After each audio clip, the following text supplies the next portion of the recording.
تقول: هل يمكن لكم يا شيخنا جزاكم الله خيرا أن تنصحنا ببرنامج ومراحل تطبقها الأخت في بيتها حتى تصل إلى مستوى عال من العلم؟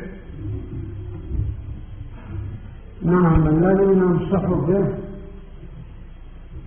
هو التدرج في العلم وقراءة الكتب السهلة، فإنها تساعد على فهم الكتب الكبيرة. من أمثلة ذلك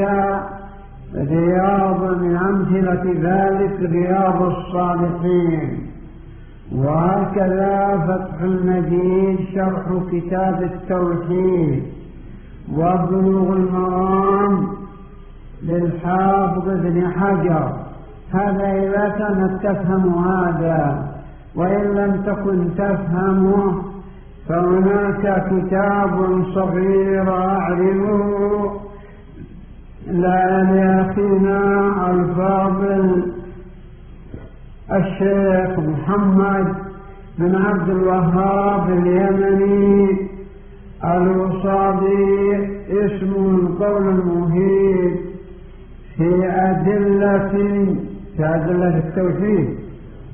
نعم، في أدلة التوحيد كتاب سهل جدا، وإن كانت أرقى من هذه الكتب التي ذكرناها فيمكن أن تقرأ في السنة لابن أبي عاصم، والسنة لمحمد ابن نصر المروزي، والسنة لعبد الله ابن أحمد. نعم، المهم ينبغي لها أن تنظم وقتها وألا تكثر الدروس التي تدرسها، فإنها ربما لا تهضمها ويصير حالها كما قيل.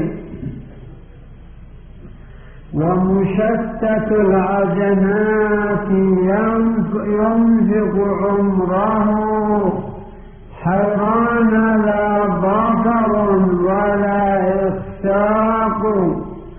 كما ننصح بالاتصال إلى العلماء الأفاضل إذا أشكل عليكن شيء، وكذلك أيضا في كتابة الفوائد، والله المستعان. وإن تيسر للمرأة مع زوجها أن ترحل إلى مراكز العلم باليمن فننصحهم بذلك، والله المستعان.